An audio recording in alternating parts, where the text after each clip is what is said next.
Welcome to our video for trading day, April 15th, 2020. Let's see how we did today. Did you make any moves? Did you change things? What's your balance? I haven't looked yet. I'm gonna have to look. I think I like this tradition of not looking till we're on this Zoom call. Yes. But did you notice I'm wearing a red shirt today? Oh, really? I wonder why I'm wearing a red shirt. I do believe the market was a bit down yesterday compared to the days before. Yes. Maybe if I wear this red shirt more, we'll see more red days. So you want your balance to go green, but the day to go red. I think so. That would be a nice change. Especially for your short-term positions, which are your SPY shorts and whatnot. Wait, do you want me to look first, or do you want to look first? I'm fine either way. Let me go first. Okay. Actually, you probably didn't do very many moves yesterday. Why don't you go first, and then I'll go. Looks like it was a good day for me. I'm at 5.046. Wow. I haven't seen the number since like a week ago, 10 days ago. It feels like it's been an eternity since then. Zoom just exploded. Really? Whew. Yeah, man. So the rest of the market was down, but Zoom was up. Yep. So how much of your portfolio value is Zoom, your Zoom call? It is 4.44 out of 5. Wow, okay. 88%. Yeah. And it's probably going to be 100% soon. Wow, what a fortuitous call. It really is. What a fortuitous call. Yes, indeed. Very nicely done. Thank you. I think the next moves for me is going to be just getting rid of these SPY puts. I guess I should have sold it yesterday. Damn it! It was like 4 cents or 3 cents. Yeah. And now it's gone down to 1 cent. Yeah. Anyway, that's it on my end. All right, I did make some moves, but I am at $619.84. So I continue my little downward walk to zero. I told you you can stop at 90% for the video. You don't have to go down to 95%. I think I will get to 95% by the time any of these return. So yesterday I tried to do a few things, some successful, some not. And so I tried to put in limit sells for some of my calls, and none of those were executed because the market continued to go down. And I didn't want to sell for any cheaper than I had at my limit. So I'll just hold on to those calls. But what I decided to do is also try to sell those puts like I was talking about yesterday. Sorry. I think that was just a bug. Anyway. So I tried to sell those puts like I was talking about yesterday. None of them sold. I put them on the market and no one bought them up because I was trying to sell pretty much far out of the money. So I'm trying to sell 417 SPY puts for very far out of the money, and no one bought the ones I put on the market. Why wouldn't what? So SPY is what, 270 now? Something 275. Yeah, and these are like SPY 220 puts. Why wouldn't you sell a SPY 250 or something like that? Well, because then if it does drop over the next couple of days, I'm liable for the spread. So then I will get margin called. Because you already own the put, is that right? Yeah, I already have purchased a SPY put for 220. So I could sell for like 221, 222, something like that. That'd be fine. But no one is buying these. I could do 250 and I could probably sell them. And I could try and do that and see if anybody wants to buy. A day. One day. Yeah. Watch tomorrow be the reddest day ever. That would be horrendous. So what I did decide to do though was kind of a straddle, but not a straddle. I can't afford a straddle because I need to do the same strike price in order to do a proper straddle. But what I decided to do was an out of the money SPY straddle, and at about the same cost, as close as I could get to. So I bought a SPY $200 strike price May 15th expiry put for $134, and I bought a SPY 310 strike price May 15th call for $128. And the reason I did this is I've been looking a little bit at the history of these puts and calls.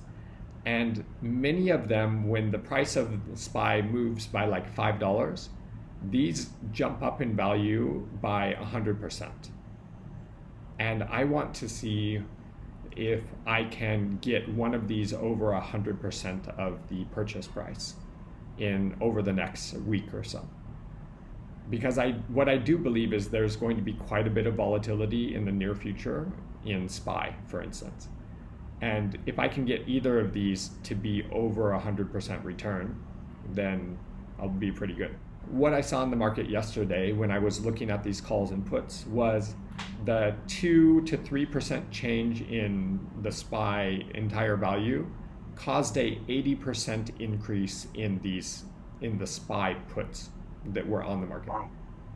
So if SPY moves $5, then I can sell one of these legs and make back all of my money. And do I believe SPY will move $5 in the next week? I think so. So yeah. I'm going to test this theory and say, if there's enough volatility in a stock price, can I actually earn money this way by buying quite far out of the money, but there's a lot of movement in the price of the stock, which means either way I'm going to make money. So fingers crossed, let's see. It just cannot stay it needs to get up above 290 or below 260 and I'll make money. 290, but your strike price is 310, right? Yeah, but I will sell as soon as I get above 100. Let's say I'm trying to set it at around 120% of value, and I will, as soon as it reaches that point, well, then I would make money. And then on the other side, I will also try and sell that side. What is the point of buying? If you're going to do this, I'm curious, why does the expiry date have to be the same for the call and the put? It doesn't necessarily need to be the same. I selected May 15th because it was near enough in that the puts and calls were relatively cheap. Mm-hmm. Like if I go into August, I just can't afford it. So I looked at my balance and I saw I had $280 of cash to spend yesterday. And so I said, what is the big move I can do? And sorry, I thought you said that you spent $280, but you spent $130 on the put, right? Yeah, 134 on the put and 128 on the call. Oh, okay. So that's pretty good. I have like no buying power left, but I think my fundamental thesis is correct in that over the next 10 days, will SPY move up or down $10, which is about 5% total of price. And I think so. Based upon the history of, let's say, the last 2 months, it's been moving a lot. Some days like 20%, but most days it's moving at least 2 or 3% in one direction, sometimes 5% in one direction. And as long as I can get 1 to 2 of those days in the same direction, I will make money. Yeah. That's the thesis. So what you're saying is small movements in the SPY can cause the option price to jump quite a bit. That's what you're saying. Yes. Okay. And as long as there's still some time until expiry, the theta is not going to devalue everything too much yet. My goal is I need to get rid of these in 10 days, within 10 business days, because there's only 1 month of these options remaining. Once we go beyond that, then the likelihood that theta destroys my value is higher and higher. And the likelihood that it will reach 310 or drop down to 220 is very, very unlikely, right? Yeah. So we'll see. We'll see if I can See, make a bit of money in this fashion. I don't know if my reasoning is sound, but we'll see how it goes. yeah, it's fascinating. I think the moves that we make when we don't have a lot of cash to play with, you Yeah, gotta get creative, right? yeah, Um, and I like that. I, I mean, definitely for the purpose of this, this competition, but also for the show and everything. I think it's much more entertaining to buy options than to sell them. I wish I didn't sell that damn like space, but because Why? now I'm stuck. I'm stuck until June 30th. Like, I don't think I can do anything, Whereas, Right, because you so can't anyway, sell the other side. If you sell the other side, then you could I'm incur limited tons of to, loss. yeah, yeah. So I need to keep both of them. And yeah, what's the fun in define like limited profit, right? We all want unlimited profit. So Well, actually, there's a lot of fun in limited profit if it's really consistent over a long period of time. But that's not what yeah, the show's about. yeah. I was looking at. I mean, I need to look through interactive brokers because I was trying to buy more spreads last night. I was looking at it, but it said I couldn't sort of buy with my account for some reason. But what's interesting is that right now the spread, like the return on investment for a lot of these spreads are not very appealing. What It's is it about like? so in the tutorial that I was watching on Option Alpha, they were saying that the average return on investment for these like vertical spreads is about 30% or so. Yeah. Yesterday when I was looking, it was like I guess 20% is okay.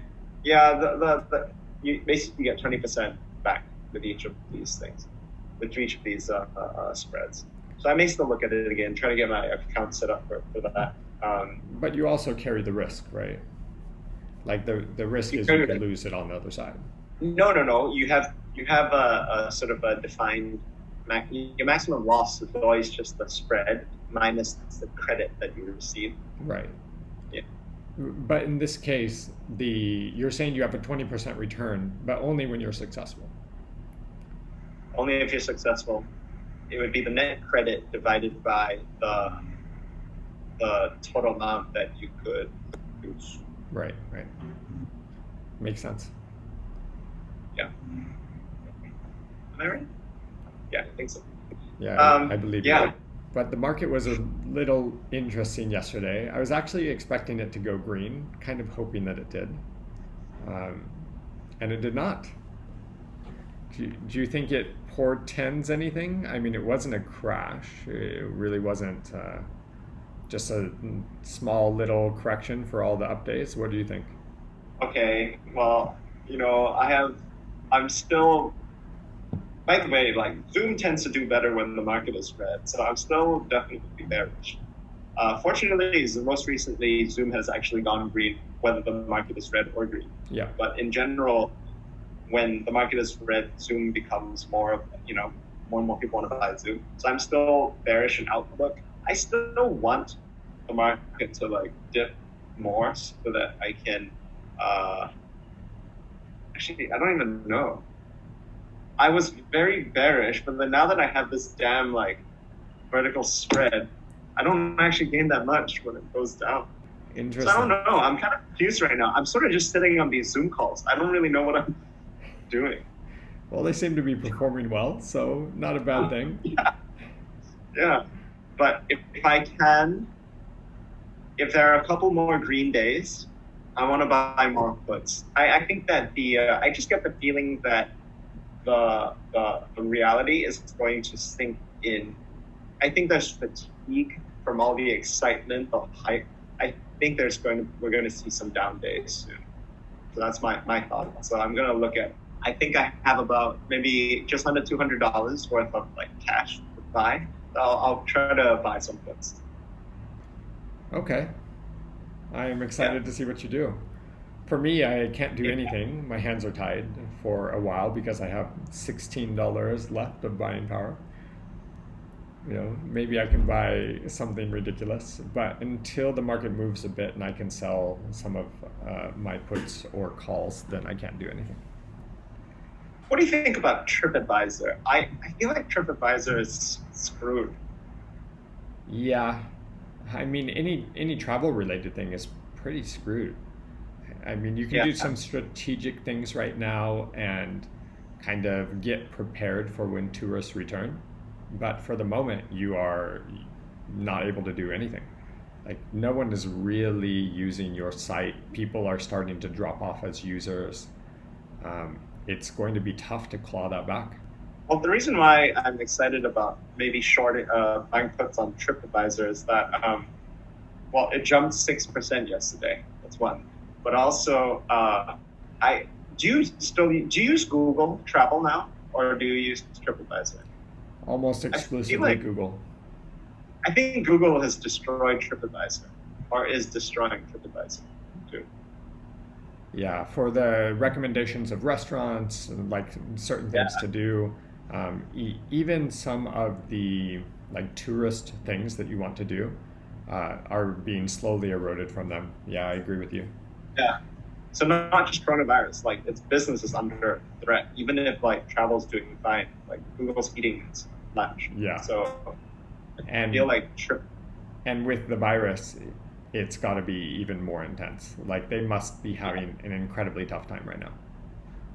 Yeah. And as always, I think I'm largely going to confine my moves to like a couple stocks, space, Zoom. I've always wanted to get into Tesla. I'm just an idiot for not doing it. It's too expensive now, but hopefully at some point. Yeah, same for Do you have me. any, you have nothing on Tesla now? No, I don't know why I didn't buy calls or puts on Tesla. Um, I think it's because I have it in my main portfolio, and I'm in I'm irrationally bullish about Tesla.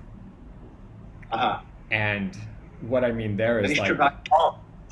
I should have, but in the short term I don't know. Yeah. In the 5 to 10 year time horizon, I'm incredibly bullish. And so I will own shares of Tesla. But in Yeah. the 1 to 3 month time horizon, I have no idea where the stock's going to go. And Yeah. I think there's just a lot of short sellers, short buyers that are artificially inflating or deflating the price really heavily. Mm-hmm.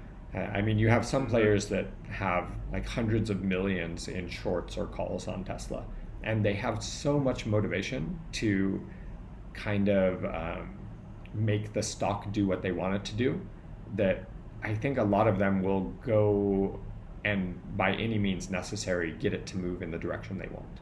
I mean, if you have $10 million position and you're going to gain another 10 million if it goes down a couple dollars, well, I'd spend $1 million to do something. You know, it's like that drastic. Like, so what can you do? Yeah. Yeah. So I think there's just a lot of voices, like in the Tesla put camp right now, and in general, and for a long time that's been the case as well. You had these Tesla short buyers and short sellers, like the hedge funds, putting in tons of money shorting the stock, and they kind of got destroyed, like losing billions of dollars. Something like $6 billion is the total amount that Tesla uh, put holders lost when it did its last rally. Yeah. And a lot of people are trying to talk the stock down, like they say it's overvalued based upon revenue, etc. And this is definitely true, and they have some good points, but there's a lot of media out there trying to bring Tesla down and lower. So even though I'm really bullish on the company itself and what the future holds for it, for the actual option market, I'm like, I have absolutely no idea. But it seems like Tesla is the perfect candidate for Stratos because it's so high volatility all the time. Yeah. Just very expensive. Anyway, just talking with you today, I think I know what my moves tonight are going to be. Oh, okay. Uh, yeah. What I are you mean, gonna do? I'm too influenced by what the market opens at, Yeah. but I'm pretty sure I'm hoping for a green opening, and I'm gonna start loading up on more puts. I still I'm not ready to be a bull yet. Is that just because the macro environment that you're experiencing now in Singapore, or is it even just macro environment of the world? I think that the euphoria of the stimulus is wearing off, Mm. and people are coming to grips with. Uh, yeah, that's the only way I can describe it. I think like there's really no reason to be excited right now about companies' prospects. You know, Yeah, I also agree with you. yeah, it's just like I think we were right. It's just the timing was off. Yeah. So we need to keep. I don't know. We'll see how it is in a week's time. But I think, yeah, puts are the way to go still, for me at least. As Wall Street bets might put it, keep the gay bear faith. Oh yeah, sure. Yeah, It's like diamond hands all the way down, 97% loss, but I'm gonna hold. I'm gonna hold it. I mean, yeah, I think there's no point in selling, right? Like the one, if it's like 1 cent, 2 cent, no point. Just like let it expire and see how that goes. Yeah, absolutely no point to sell at this point. Like I actually don't even think there's a market to sell. Like there's no buyers out there that want to buy it really. But maybe you can buy like some penny puts.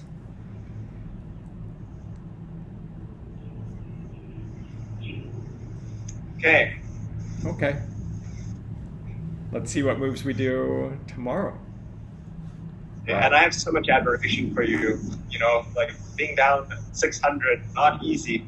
Oh, But it's you're brutal. doing a great job keeping your composure. So far, yes. I'm not done yet. Still, $600 is $600, right? And if you make the right moves a couple times in a row, 600 turns into 6,000. So I'm Right. going to try to do this as much as possible. Okay. It'll be quite the comeback story. That's right. All right, that's our show. Please remember to like, subscribe, and comment on this video so that you can hear more about what we're doing as soon as we release our videos every day.